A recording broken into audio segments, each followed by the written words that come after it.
बलवंत सिंह मनकोटिया जी का इस्तीफा हुआ है, क्या कुछ नाराजगी थी उनकी और क्या कुछ कहना है उसके ऊपर आपका? देखिए, भारतीय जनता पार्टी हर संभव प्रयास कर रही है विपक्षी पार्टियों को तोड़ने का, और ये कोशिश कर रही है कि सिर्फ एक पार्टी रहे, विपक्ष में कोई ना रहे, और इसलिए वो हर हरबा इस्तेमाल कर रही है। जहाँ डरा के काम होता है वहाँ डरा के, धमका के काम होता है, प्रलोभन दे के काम होता है वहाँ प्रलोभन से काम कर रही है।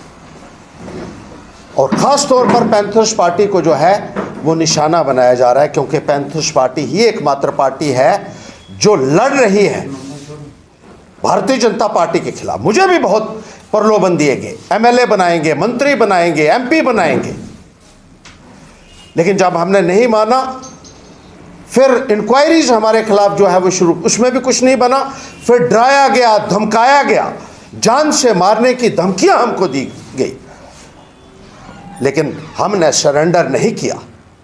भारतीय जनता पार्टी यही कोशिश कर रही है कि विपक्षी लोगों को किसी भी तरीके से जो है वो तोड़ा जाए, या तो अपने साथ मिलाया जाए या घर में बिठा दिया जाए।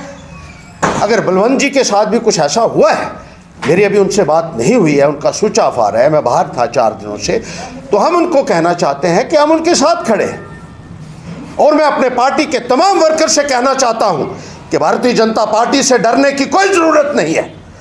जब तक हमारे सांस में सांस है, जब तक हमारे दम में दम है, ये लड़ाई भारतीय जनता पार्टी के खिलाफ जारी रहेगी।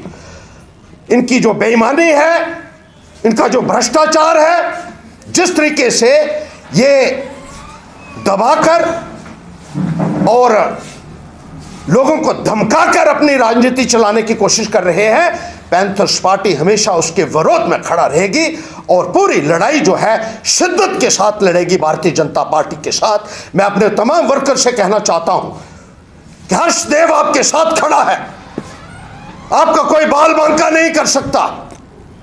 हम हर कुर्बानी देने के लिए तैयार हैं अपने वर्कर्स के लिए, उनके ऊपर कभी आंच नहीं आने देंगे। जब तक हमारे जिस्म में खून की एक भी बूंद है, हम अपने वर्कर्स के साथ जो है वो कंधे से कंधा मिलाकर खड़े रहेंगे और कभी भी उनके ऊपर कोई आंच नहीं आने देंगे। ये हम अपने तमाम जो पॉलिटिकल वर्कर्स जो हैं उनसे आज के दिन कहना चाहते हैं, और डरने की जरूरत नहीं है भारतीय जनता पार्टी से। ये महाभारत का युद्ध है, हम थोड़े जरूर हैं लेकिन पांडव भी बहुत कम थे और कौरवों की सेना को नेस्ता नबूद किया था। अब भारतीय जनता पार्टी की बारी है। अब उनका भ्रष्टाचार, उन्होंने जो कुछ यहाँ धांधलियाँ की हैं, जिस तरीके से वो निज़ाम को जोर ज़बरदस्ती से चलाने की कोशिश कर रहे हैं, पैंथर्स पार्टी उसको बेनकाब करेगी।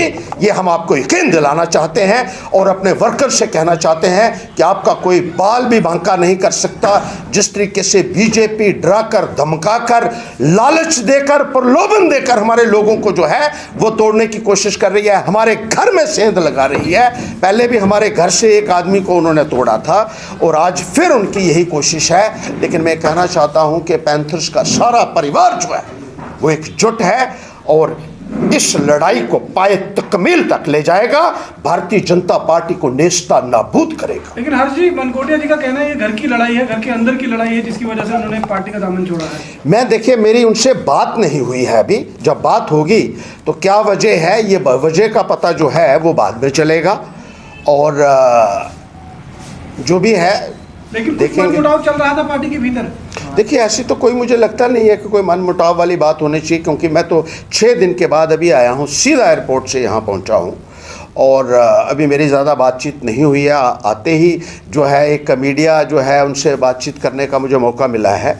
तो जो मैं समझ रहा हूँ और जो मेरे जो जहन में इस वक्त आ रहा है वो यही है कि ये भारतीय जनता पार्टी की साजिश है।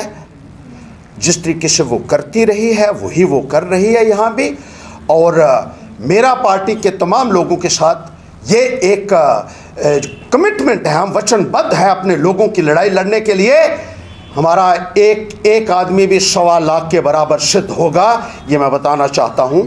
और भारतीय जनता पार्टी को इसका भारी खुमाइजा उठाना पड़ेगा। मगर ऐसा भी क्या हुआ कि सर एक दिन पहले ही उनको रीइलेक्ट किया गया था प्रेसिडेंट के रूप में और उसके तुरंत बाद उनको इस्तीफा देना पड़ा और बड़े भारी मन से उन्होंने कहा कि मैं इस्तीफा दे रहा हूँ। देखिए, मुझे इसके बारे में ज़्यादा जानकारी जैसे मैंने नहीं की है। अब उनको बुलाएंगे, बात करेंगे, फिर देखेंगे कि क्या मसला है। अभी ना तो मेरी भीम सिंह जी से बात हुई है, ना बलवंत जी से बात हुई है। जैसे ही ये आते हैं यहाँ, भीम सिंह जी भी आते हैं, उनसे भी बात करेंगे कि ये क्या मसला हुआ है या अगर कोई ऐसी बात है। लेकिन मैं ये कहता हूँ कि ये भारतीय जनता पार्टी की साजिश है, जो हमारे घर के अंदर घुसकर सेंध लगाने की कोशिश कर। उनको भी हम घर के अंदर घुसकर मारेंगे। बीजेपी वालों, ये याद रखना कि कहीं आपका हिसाब भी वो ना हो जाए जिस तरीके से लंका का हुआ था। लेकिन आपको लगता है कि अगर बलवंत सिंह जी पार्टी छोड़ देते हैं तो खामियाजा पार्टी को भुगतना पड़ेगा, नुकसान काफ़ी होगा? देखिए, मुझे अभी तो कोई आइडिया नहीं है कि क्या उन्होंने कहा है, क्या बयान दिया है। मैंने तो अभी भी मीडिया में सुना है क्या परेशानी उनको हो गई है। अगर भारतीय जनता पार्टी से उनको कोई लग रहा है कोई वो उनको परेशान करने डरने की ज़रूरत नहीं है। हम उनसे कहेंगे, हम उनके साथ खड़े हैं, कोई ऐसी बात नहीं होनी चाहिए और मिलकर लड़ेंगे।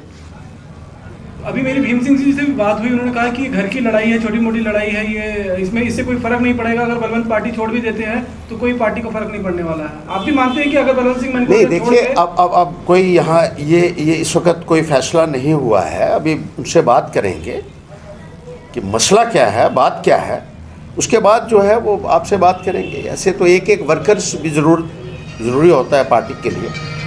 हर एक आदमी का अपना एक जो है रोल है पार्टी के अंदर और उसको निभाना है। ये नहीं होता कि एक वर्कर भी चला गया। हमारा एक वर्कर की भी जो है वो बहुत अहमियत है। वो तो 2 बार MLA रहे हैं, तो ऐसी बात नहीं है। 11 तारीख को सर आपकी कार्यकारिणी की मीटिंग जो होती है, कल शेड्यूल है वो मीटिंग पूरी तरह से? क्या नहीं, वो अलग अलग कॉन्स्टिट्यूंसीज की मीटिंग्स होती हैं।